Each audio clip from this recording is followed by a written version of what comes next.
Cable TV সার্ভিসটিকে অবৈধভাবে পাইরেসির মাধ্যমে বিভিন্নভাবে সম্প্রচার করা হচ্ছে। বিগত দিনও আপনারা দেখেছেন, গত গণ অভ্যুত্থানের সময় আপনারা দেখেছেন, যখন ইন্টারনেট বন্ধ ছিল আমরা কেবল অপারেটরে এই সংবাদগুলো মানুষের কাছে পৌঁছে দিয়েছি।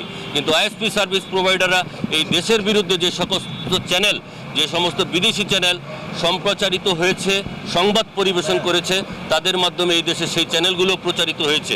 আমরা এর তীব্র প্রতিবাদ জানাচ্ছি, নিন্দা জানাচ্ছি। সেই সাথে এই অবৈধ পাইরেসি যেন অনতিবিলম্বে বন্ধ হয় সেই ব্যাপারে আমরা জোর দাবি জানাচ্ছি।